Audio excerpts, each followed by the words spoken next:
Welcome, everybody, to the first session of our Women Power Project, and that I'm transforming my home. We're really excited about this program, and we can't wait to take you along with us. Before I get started, I'd like to acknowledge the country that I am talking to you from tonight. It's the Dharawal country, and I pay my respects to the elders past, present, and future. And I live in this beautiful area in the Illawarra. It's this beautiful coastal strip, and I live in between the Illawarra Escarpment and the Pacific Ocean, and I'm surrounded by beautiful beach and incredible country, and I feel very privileged about that. I would love it if you would all, just for a moment, pop on your videos and say hello to each other. It's always special when we can be together, and so maybe just pop on your videos and scroll across and all say hi, and also say hello in the chat and where you're from, you're joining us from tonight. That would be really wonderful. So we just get a sense of where you are across the country, or indeed around the world. So yes, it's beautiful to see you all.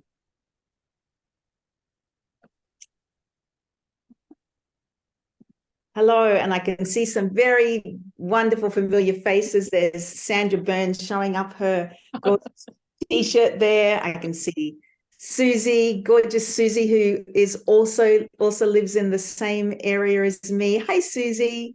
It's lovely to see you all.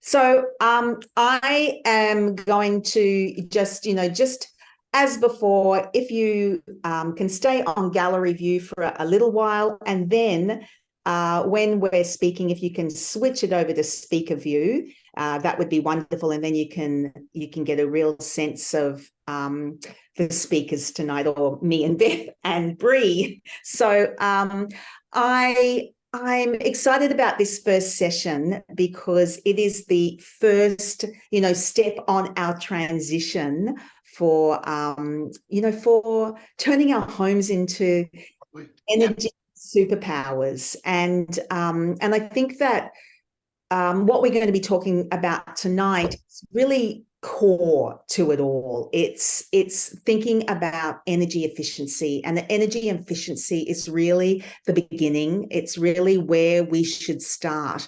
As you know, while we go on this journey, and over the next few weeks, we're going to be learning and understanding how we make our homes more efficient and comfortable, warm in the winter and cool in the summer, keeping our energy costs down, and also understanding how we read and work out what our bills are saying, our electricity bills and our gas bills, and all of this foundation with energy efficiency helps us move on this journey of getting our homes off gas completely, so we no longer need to rely on fossil fuels. And we're going through this transition period, and right now, by 2025, there will be days across this country where we will have 100% renewable energy in the grid. South Australia is already experiencing those sorts of days right now. And within the next 10 years, it is anticipated that the electricity from the grid will be all renewable, or mostly renewable. And if our houses still have gas, then we are really missing out on such a huge opportunity to make our homes 100% fossil fuel free. And not to mention that we'll be paying for gas is much more expensive. It's this potent greenhouse gas, and it has an effect on our health. If our houses were fully electrified, and that is, all of our major appliances with energy, we swap them with energy efficient electric appliances. We can purchase an electric bike or car and generate renewable energy through rooftop solar. Then we could save up to $5,000 a year, and that information, you can see that from Rewiring Australia from Saul Griffith. And so we are starting tonight by exploring how efficient or inefficient our homes are. For example, on hot days in Australia, up to 87% of the heat that gets into our homes through our windows. On cold days in Australia, the windows account for half of the heat loss, 40% through our windows. An enormous amount gets lost through our doors and floors and all the cracks and gaps in our home. And that's what the wonderful Beth is going to be talking about tonight, is all that draft proofing and why that's so important to the energy efficiency of our home. So I don't want to say too much more on that. I'm going to hand you over to Beth, who will be able to take you through all of that. But I did want to just finish off my little bit by saying that, as part of this program, we're doing a few things. We are going to be sharing our stories of everything that we learn and that we find out over this coming year with our homes. We're going to, work out the solutions and find out the challenges. And we're going to create this blueprint from us all, from women, for women, about what we discover over this year and how we go on this electrification journey. And part of this is finding out what are the policies, what is one policy or several policies that we can work on as a group, that we can put to government that helps us through this process. And to kickstart that, we are putting a submission into the current Senate inquiry around residential electrification. And we need to put this submission in before the end of this month. And the context of this submission is it's a multi-party committee, so Liberal, National, Labor, Greens, and it's actually running to the end of 2024. And the committee will be forming policy recommendations. And so we want to really feed into this. We want to feed in with what we have found out and discovered, and that we want to push as a group, so that we can really contribute to changing policy. We want to, through the lens of our program, we want policy that empowers households to make the right choice if there are rebates and assistance to help us to help us with that. For example, if there is, interest-free loans for solar, or a rebate for induction cooktops and things that can really help with us going on this journey, and also to help our cost of living. So we would love you all to be part of this. We probably over the next few days will pull together a survey that if you could, participate in that, then we can add your voices into this first submission. I mean, no doubt, because this is going on for 18 months, that we'll have a lot of opportunity to input over the coming months. But this is kickstarting us shaping policy for our electrification program. So I'll come back at the end of tonight with some more information on that.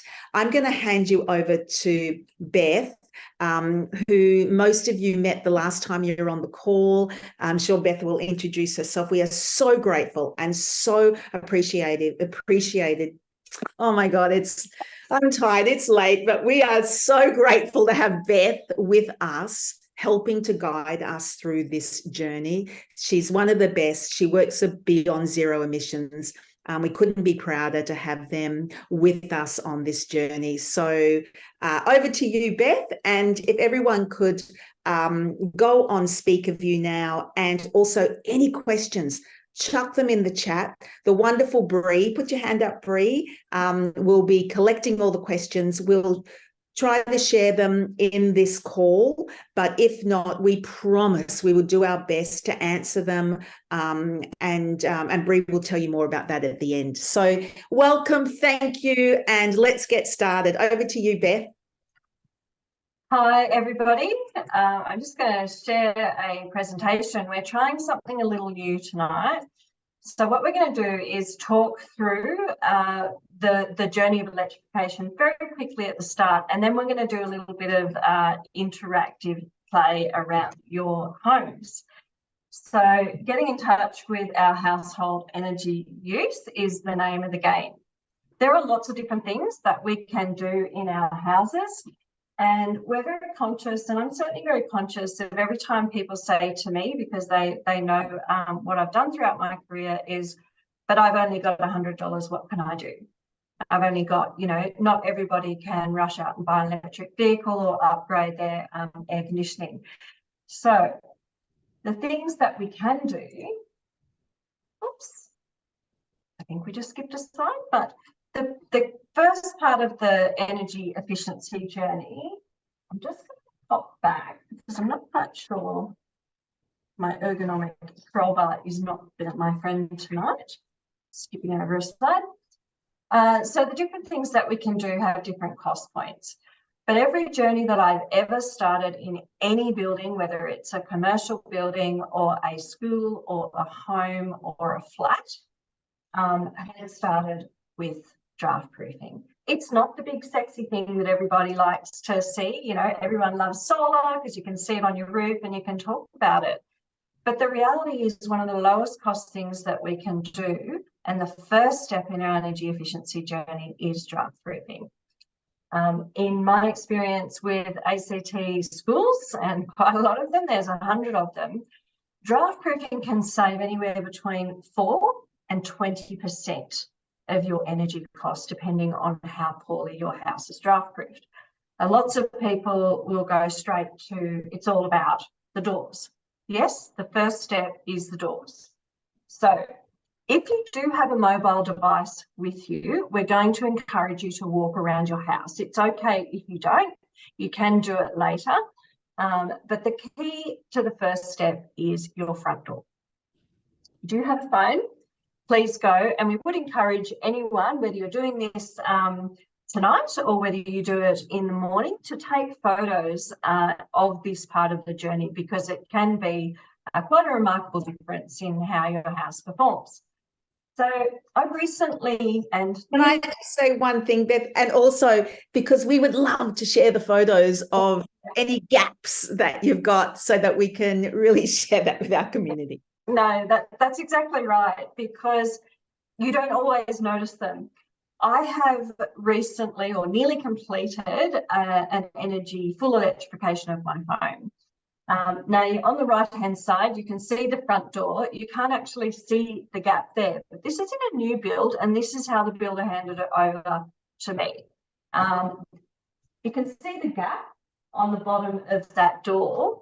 During the winter, and Canberra winters can be quite bitter, the amount of cold air that gap let in was really quite extraordinary. You could feel it. So hopefully your gap is no bigger than this, but when I was working in ACT schools, we talked about the poltergeist effect. And the poltergeist effect is when you turn your outside light on, or if it's daytime, you look through the door, and if you can see a whole band of light around your door, that's what we call the poltergeist effect, and that's when your draft proofing really needs some help. So what we were going to do, the little hands up, is just an exercise to say, who has draft proofed their doors already in this journey? And you can pop it in the chat and let us know. So just a simple yes or no. Because it's really interesting to us to find out who started this very cheap part of the draft proofing journey. So can you see light under your doors? A draft snake, and we're going to step through the different cost points in the draft proofing journey, and I'll talk to you about the pros and cons of each. So the simplest, cheapest thing is a snake. Speaking from experience, I would not advise this if you have mice in your house and you use rice as the filler for your draft proofing sock or snake. Preferably use something like sand or something that animals won't find edible, but that forms nicely around the bottom of the door. I used these extensively when I was in rental properties. I guess the downside of them is that if you leave and it's a very cold day, you're going to come back to a cold house because that thing's not stuck to the door. And yeah, so you have to continually replace it. The alternative is a fluffy roller. Now, we've probably all seen these. They're not the prettiest thing on the planet, and now they do have certain ones that are a rubber circle on either side of the door and a slip under the door. That will also work too as a $10 option for people living in rental accommodation, particularly. There's also, you can knit one. I did put the link in there, but we might share that link a little bit later on. So stepping up in the price bracket, sort of looking at other seals that are actually attached to the door. In most rental accommodation that I've lived in, and I think during my uni days, 6 years, 13 houses. So there are a few of these very cheap seals that I bought for my various rental accommodation over time. Mostly these ones on the left that are less than $10 to buy that to put the seal on your door. They do work very well. They don't last a very long time. And if you've got uneven surfaces or carpet, like so sometimes we get a threshold difference, they don't work so well in that circumstance. Stepping up just a little bit further is the brush seal. So one of the great things about these, and we've used them extensively across ACT schools in my previous job, is that they're relatively low cost, but not only do they keep drafts out, they keep dust and bugs out as well because they're just that seal. Some of the examples that we had of the drop-in, dust and maintenance in one of the schools was so extensive that they actually got improvements on their air conditioning system because there wasn't the same amount of dust coming in and going through the air circulation system in the building. So they can be really good and fairly cost effective. They can stick on or screw on. Again, in rental accommodation, people don't really, landlord's not going to mind if you stick these on. Probably stick to the stick-on ones rather than the ones that you screw into the door. For each of these seals, there's a certain gap that they do and don't work for. So when you're going out to buy your seal, you really need to take that measurement under your door. What is it, 5 mil? Is it 10 mil? Because the different seals will all have labelled on them the millimetres that they will assist in keeping drafts out.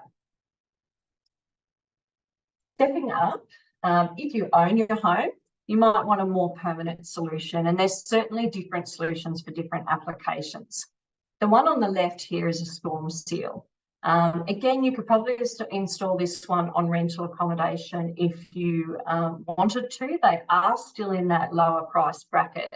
They're particularly good if you have a door where driving rain hits it. And you get water coming in under the door, because those brush seals and the rubber seals, they're really not going to stop water coming in under, which is why they're called storm seals. They work very effectively at this. The good ones, and Raven is a classic brand, have a rubber seal along the bottom that's longer than, say, 5 millimetres, because you want those seals to be able to move up and down just a little bit over uneven surfaces. Drop-down seals and automatic seals, they're really only going to be in your view if you own your home. And the reason for that is they can be more expensive, or they definitely are more expensive. They do require a bit of maintenance. You need to make sure that things aren't getting in the cracks. You can buy them either surface mounted to the door, or as the blue image shows, they can be under the door. So obviously to put something under the door, you need to take the door off. And so that's definitely something that in rental accommodation you wouldn't be doing, because they quite often get screwed up underneath the door. Sometimes you'll have to cut the door off to make a bigger gap. So you can see there's a substantially bigger gap between the bottom of that door and the ground area. And I'll talk about what that plate is in a minute on the bottom. The one on the right there drops down, is an automatic seal as well. And so I should explain the benefit of an automatic seal is if you have carpet and tiles at a junction of the door, an automatic seal, when you open the door, it pops up. Yep, in the case of the one on the left, it just pops up into the little cavity. The blue one, it pops up under the door. Yep, so for that reason, they're mechanical, and that's why they're more expensive, but it does potentially make them a bit more prone to, you know, if you live in an area with small aggregate gravel, probably wouldn't recommend them, because that can get stuck in the door, particularly if that's around the threshold. What is a threshold plate? So on this one on the right, the blue door, you can see a small plate underneath it. And what you're seeing there is, a bridging of a much larger gap. That looks like a large gap, but I will say I've seen gaps that large in residential homes before, up to about sort of 18 mil gaps under doors. And people have said to me, I'm not really sure what I can do. I've got really good curtains. I turn the lights off. It's just, my energy bill's high and I'm cold. And it's like the most obvious thing they haven't done is the bottom of their door. A threshold plate just bridges that gap a little further. If you do go for a drop-down seal and on your own home, then they can be really good because they stop things getting in under them, under that drop-down seal. They can also be really good at keeping water out from under the door. So you can see with the blue door on this image, that's showing water there. And the reason for that is they keep water out from under your door. My front door currently doesn't have a threshold plate, and it's something I'm seriously considering because the drop-down seal, it doesn't have that, the threshold doesn't have the slope to push water away from my seal. And ultimately, that's what you need. You don't want water sitting on your seal. If you have an uneven door threshold, door line or opening, these can also help to make that a bit more even because you can sit stuff under them, particularly the sticky ones. They're quite easy to prop up. These are all DIY, by the way. So the next point is, does anyone look outside of their door? So, sorry, once you've done that, there's another technique to look at the perimeter of the door. So the underneath the door is one thing, but then the perimeter of the door is another. Quite often a poorly draft-proof door will rattle if you push on it.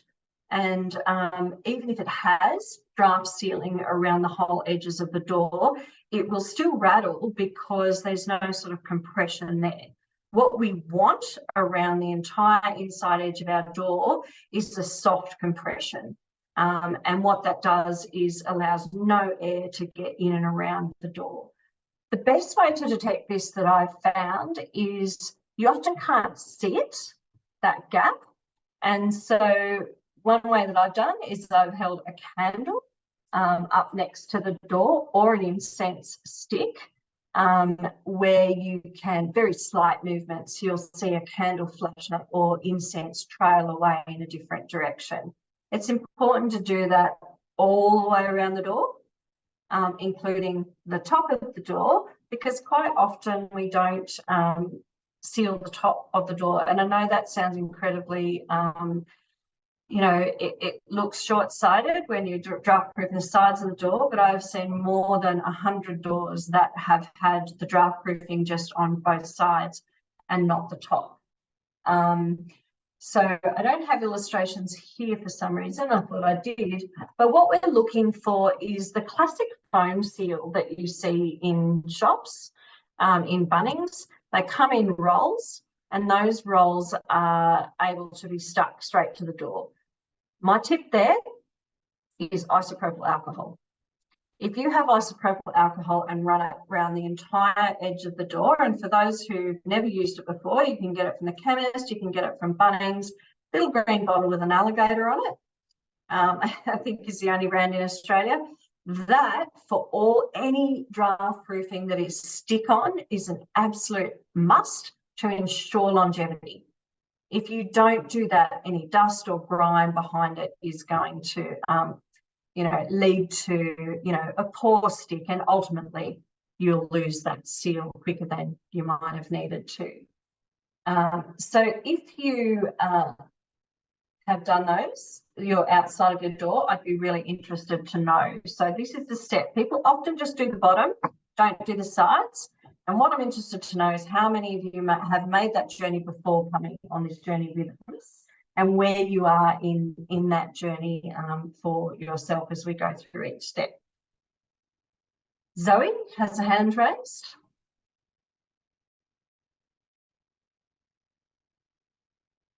And Emily, am I controlling that?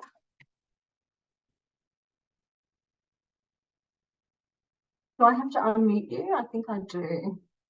Yeah, I'm not sure. How do we unmute Emily with her hand up, Bree? Emily, you there? No. Not sure. Anyway, Sonia in the chat also said. Sorry, I did send Emily a request to unmute, but I'm not sure if she received it. Okay. Oh, okay. Sonia in the chat said, I've never checked sides or top before of the doors. Yep. Okay. So that was a little funny. That message was a little out. I'll have to fix that. So this is what I'm talking about here. I knew the slide was here. The rubber and foam seals are those stick ones, very, very popular. Traditionally, I like to go for the ones that are rubber, and this is where the distance is really important as well. So this one that you can see is 3 to 5 millimeters, but some of the old doors, particularly in houses built before, say, 1990, you'll find that gap's actually going to be, more like 5 to 8 millimeters, and you're going to need to get the right seal for your door. Premium seals, if you own your home and you're looking for something that looks really tiny, a bit sharp, and it matches with either a nice timber door or coloured door, there are premium options that look quite smashing and provide a very good seal on your doors. Probably the best seal that you can get without having a brand new door. So that didn't work in my case. So these seals are, you can see there, it's timber with a rubber flange, and that actually goes inside the door frame, and that rubber pushes against the door. So it goes, pushes against the door so that when the door, so this little rubber bit, so when the door presses against it, that's what creates the seal. So that goes all the way around. They're very nice. They have the mitered corners already cut in them when you buy them. And so if you have, quite a new house and you really want to make it look nice, that's a really great seal to go with. But price point is around $100 a door. So that's sort of getting up there for most people. Retrofit enthusiasts, we like to call them. Now, next up is your window and door architraves, and this is one I have rarely seen people do. Your architraves, if you look at the picture on the left, are those pieces of the door or window frame that come off. They're on the outside. They literally frame the door or window. Now, when a door or window is built, the entire edge, so this, can you see my cursor? Yep, that entire edge is often not sealed. Often it can get sealed with paint, but typically, I don't know if anyone's ever looked at the top of their doors, the top of the doors sometimes aren't even painted. In some cases, you can stick a pencil down the top of your door, and that leads into the cavity of the wall. So One of the products that I've used is for those people who aren't really confident with no more gaps and you've already got painted walls, particularly if they're a bright colour. I've used this Fuller Seal product, and the reason is because it goes on white, you can see where it goes on, but then it dries clear. And so if you're not, you know, an old hand with the silicone gun, that is definitely the product to go with because it's fairly forgiving.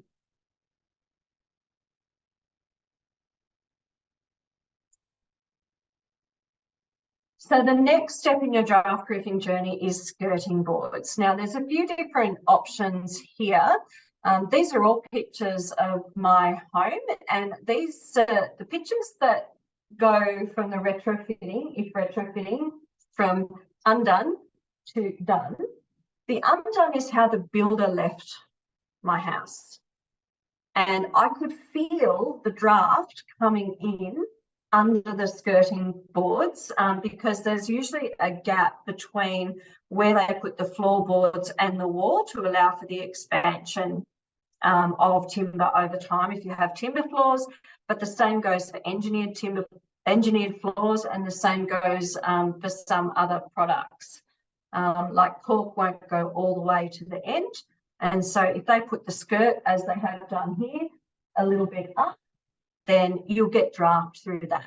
On the right, you can see the Fuller Seal in its white state, just sealing up that gap nicely. What I have noticed, and I don't know how many dog owners there are here, but the amount of hair that got stuck under the skirt boards before it was done was a little bit gross. I have 2 dogs, and now it actually, it's really easy to sweep. So there's a couple of reasons there to do that. It's just, yeah, much easier to maintain.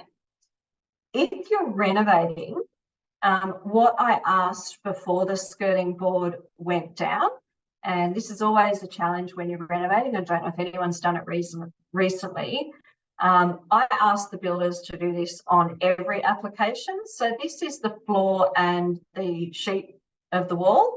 And in here, I wouldn't have had to do this application, although I might have just for the cleanliness element, if they'd done this, and this is the gap I'm talking about, and this gap in this one is probably about 13 mils, and then it goes through to a hollow a gap. So you can imagine if that gap is there and your skirts look like this and you go all around your house, that could be the equivalent of putting like a 15 centimetre hole in your wall and just allowing the draft to come through. So that's how big this issue can be. In this, and then the skirt board went over the top of that. I also did this for cornices. If you are in a renovating space and you're looking to do this, I would strongly encourage that you specify a low VOC expander foam because it doesn't have a smell and then it doesn't off-gas after it's been in place. So has anyone here, I'd be very interested to know if anyone has taken this step in their home before attending tonight. Yeah, it's really quite a substantial change in how the house feels. So the last part here is fireplaces and air ducts. And I'd be interested, I didn't know whether to go into this in extraordinary detail because I'm not sure how many people have fireplaces these days. In the ACT, they're banned. As of this year, you can't put a new fireplace in. But fireplaces are one of the areas that we lose heat. And essentially, like in architecture, when you think of a thermal chimney is essentially a high part of a ceiling that allows air, because heat moves up, to get out. And so usually we want that in summer. In winter, your chimney acts like a thermal chimney because all the heat in your house is travelling upwards, and it is actually, hot air will always move towards cold air. So it's going up and out that chimney. There are multiple products that can fix this. I had a look at some of them, but to be honest with you, they really are just pieces of styrofoam.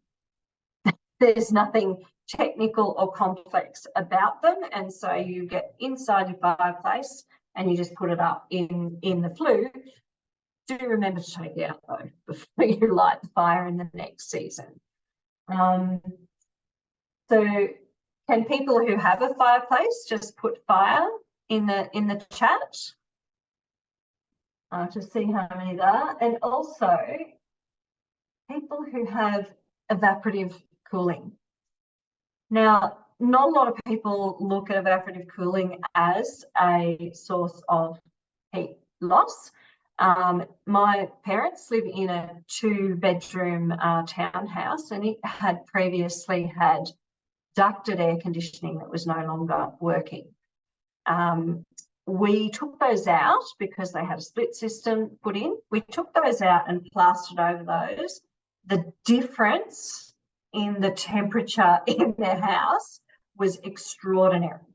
Now, I'm not saying to plaster over them. In that case, it was a system we no longer needed. But the point I'm trying to make is your evaporative cooling, and particularly if it's not a really new one, won't have dampers that close off air escaping. And so what you can do, there's a couple of solutions. If you're in that environment where you really don't want to spend any money, then you can take, you can pretty much tape up the edges. You can do it with, you know, white, preferably white painter's tape or something like that. If you have a few more dollars up your sleeve, then you can actually buy plastic covers that go over them. If you're in the market for a new evaporative cooling system, make sure they have those dampers on them already. The candle trick is the one that you can use, or the incense stick is the one that you can use to determine whether or not your air conditioner is losing heat in winter, your evaporative system is losing heat in winter. So that is us on draft proofing. I know it's very simple, but I would encourage everybody to go through those very simple steps as the first things we do in this journey, because they are the cheapest and they often make the most difference for the dollar spent. Thank you. Does anyone have any questions for Beth? At the moment, we can just like open up the. Do you want me to unshare? Maybe just leave it there for a second. Yep. Yeah. Questions? I can only see people. Zoe said, I'm in the process of closing out my ceiling ducts for heating, previously gas and cooling evaporative, as I have installed a split system and they are so much more energy efficient. Yep. So what was the question there? Oh, that was just a comment. Oh yeah. Oh, it can be. And the new systems generally take into account the draft proofing requirement. But if you're living in rental accommodation or you've just bought your first home, it's sometimes quite, you might have a legacy system that's quite inefficient.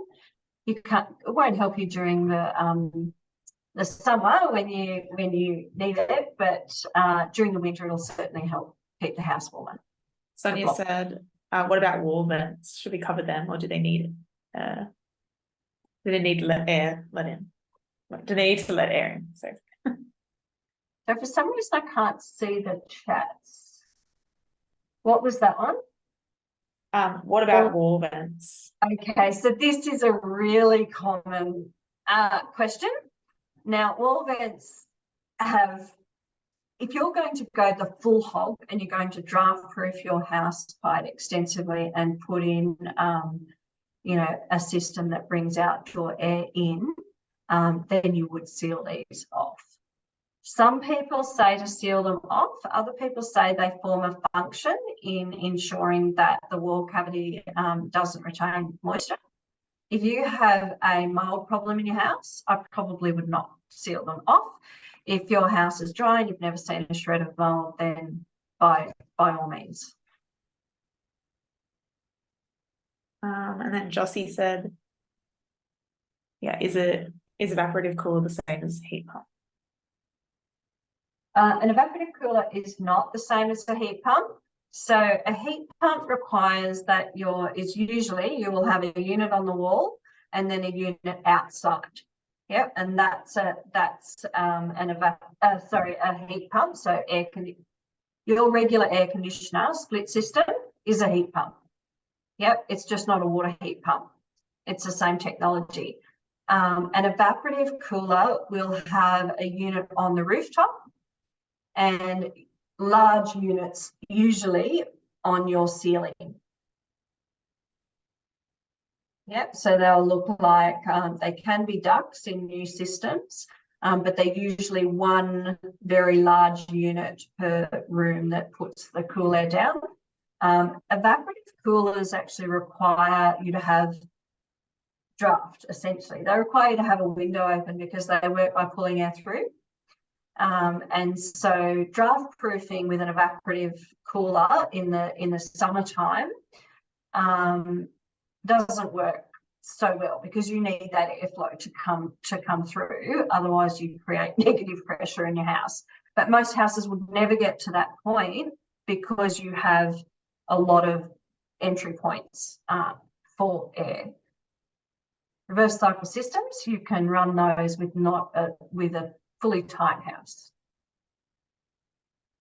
Yeah, Zoe also said bathroom and kitchen vents are also problematic, just a statement as well.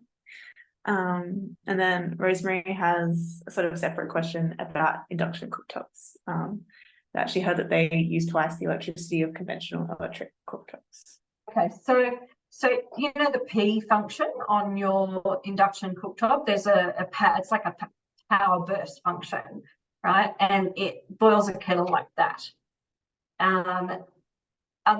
That's when it will use more electricity than a ceramic cooktop. But for the most of the time that you're using it, it won't. It's just that burst heat where you wanted your cup of tea yesterday. That's where, yeah, that's where it's for. Just on the bathroom and kitchen vents, the worst bathroom vents are the ones with 4 big lights. Yep, and we have them in a lot of our homes.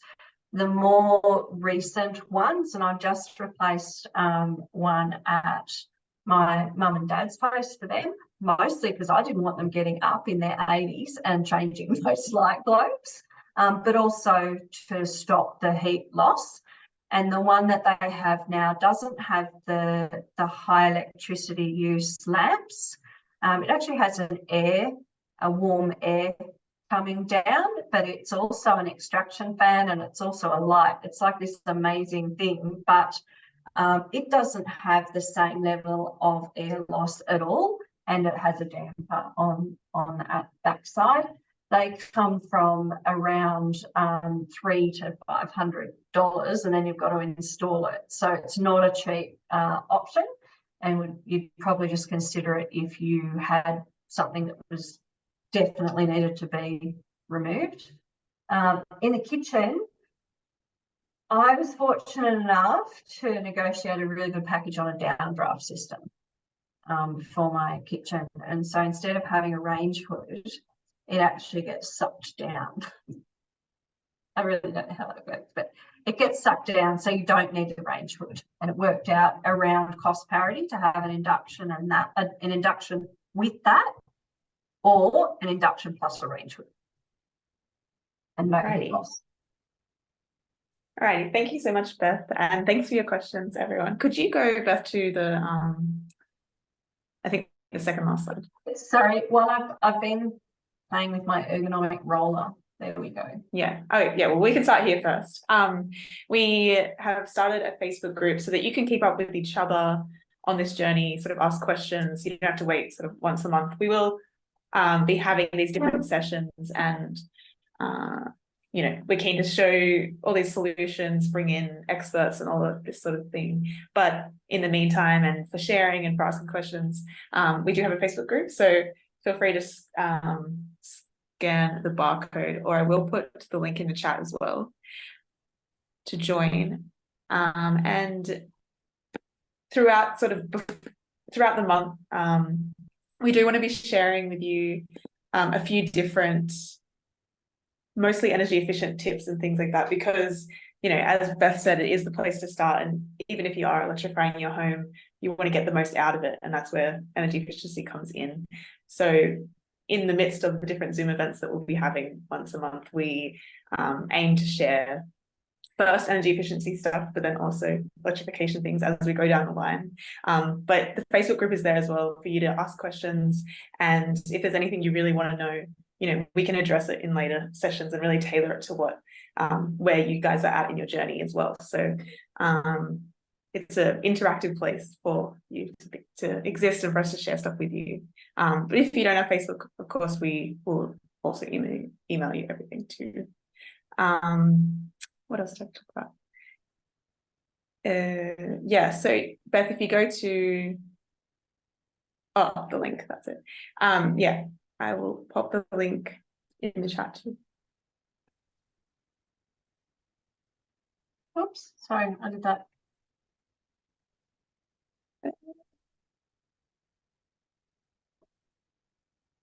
And could you go back a slide, Beth? Yep. One final task that we have is just a quick survey that we want to do all together. It's only a couple of questions, but it's really, as this whole project unfolds, we really need the information from you to really, get to an endpoint where we can produce something that can teach other people. And so we would really appreciate it if we could all do a couple of these questions, just so we can see sort of what energy sources you have in your homes, and also what sort of level you're at. But yeah, just a couple of minutes to do the survey together, and then do you have the Bree, do you have the survey link in for people? Yeah, I will check that in the chat too.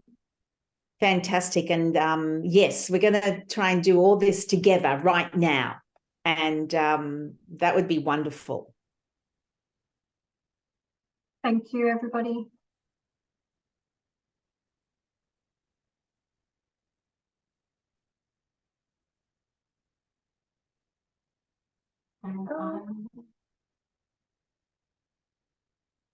Okay, do you want me to stop sharing? Yeah, yeah, I'll hand over to Matt if you want to talk about the next session. Yeah, but look, I'll just stay silent for a little minute, and when you've all done the survey, just maybe pop your phone on and put your thumb up, and then we can. That'd be wonderful, and then we'll just wrap up.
Beth, you could take that slide off now. Yep.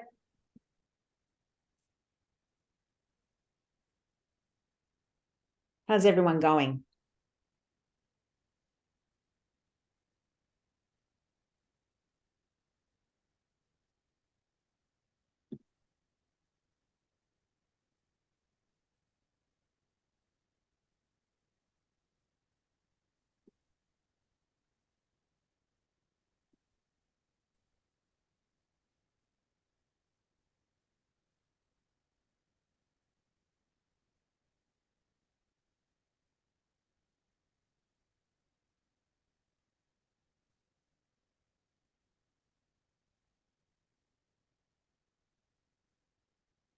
I will just share a little story in May of this year, and I think this is something that we might need to deal with household electrification. I had my gas cut off so that it's totally cut off. No one can reinstall it, and I got charged $800 for the privilege of doing so, and I nearly fell over. And we got the bill last week. So not only did that, it was like a very long time before we go, I don't have gas. How can I possibly get a bill? And then we looked at it and went, wow. I know that's a big issue. And I reckon that's one of the things that we should be trying to, campaign on and talk about that policy. And I would love to delve into that in the next couple of sessions, Beth. That would be really good. And all these challenges that stop us, or, that is stopping us from moving forward on these things. And being charged a huge amount to disconnect the gas is one of them. Thank you so much, everybody, for being on tonight's call. We'd love you to finish the survey, so don't jump off until you have, please. And we're going to start, over the next week, we'll send you a few things. We're going to send you a diagram on the things to look out for with your bill and your gas bill, and just, how to read the electricity and gas bill. Just as a refresher for us all, we're going to send you 30 tips on energy efficiency. And I know that energy efficiency is something that we all talk about, and we've been doing it for many years. But we'll send this to you as a refresher, just to see, just to refresh us all on the different things that we can do to really keep our homes efficient. And Beth, what you said tonight was fantastic with draft proofing. And we'll just send you something to help us all do a home audit, just on how many appliances that we have in our homes. Usually it's about 70, and it's really just for you, just to go, wow, I have this many appliances in my home and from these different sources.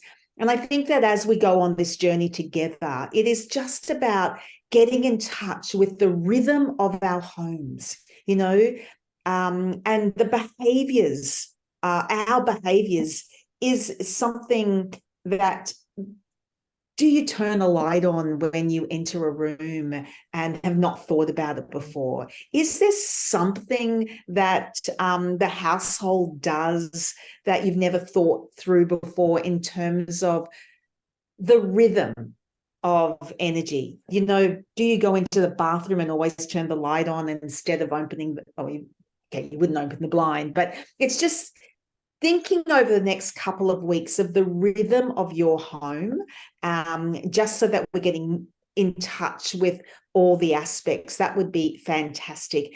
And then over the next week, so I know it sounds like a lot of things, but just go at your own pace, and we will send you just a small survey to help us shape the submission that we're going to put into this federal inquiry at the end of this month. Now, we've got a couple of things going on at 1 Million Women as well. Next week, some of you may have already seen it, we have our voice to unpacking our voice to Parliament. We've got 4 incredible First Nations peoples helping us understand the voice and to Parliament, and to unpack any questions and to help us all navigate that. If you would like to be part of it, we would love that. Brie, could you chuck that link up in the chat? Also, Rosemary, did you have a question? Is that why your hand was up? Oh. Just need to unmute. Yes, Rosemary. Sorry, when Beth said about it cost $800 to have her gas disconnected, I've just got a new house and I'm planning to cut out all the gas. But do you actually need to disconnect it, or can you just leave it on the outside of the house, as it were? So yes, you can leave it on. No. You can leave it on the outside of your house. And I guess it's not true. I knew that I wanted to, it's called abolish the gas meter. Yes, I mean, I can't do that, I don't think, because it's strata.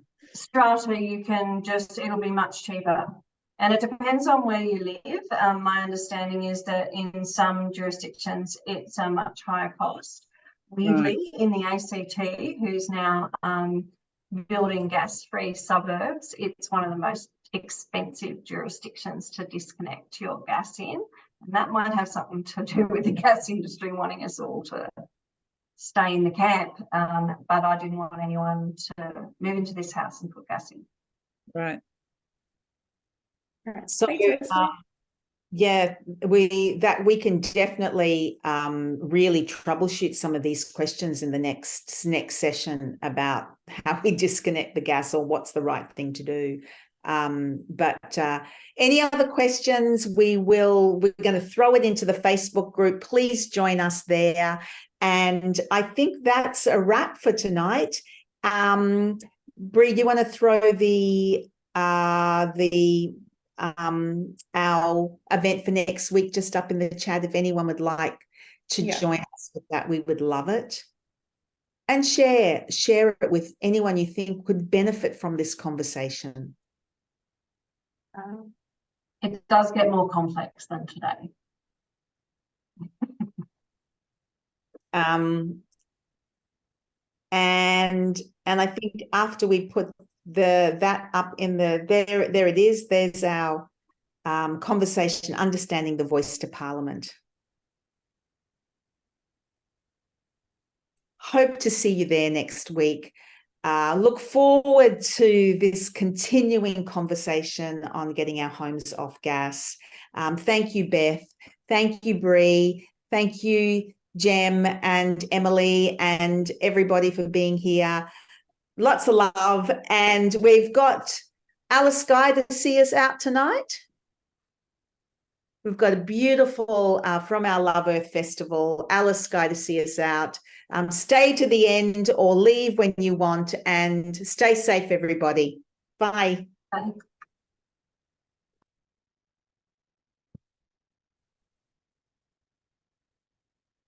Nope, she's not saying. Yeah, I'm a Wiggairin Wamba woman from Western Victoria, from Horsham. And I was really lucky to grow up on a farm right at the base of Garryword or the Grampians, beautiful mountain ranges in Victoria. And I think, Aboriginal people, we have a special connection to this land. It's a relationship, and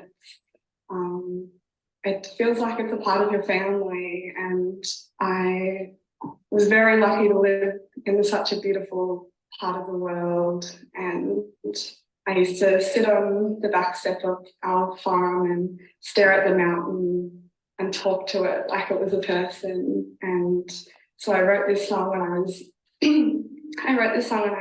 16 and I was still living at home. And it's an ode to the country. It's an ode to my family, my dad and my old people. So I hope you like it. It's called You Are the Mountains.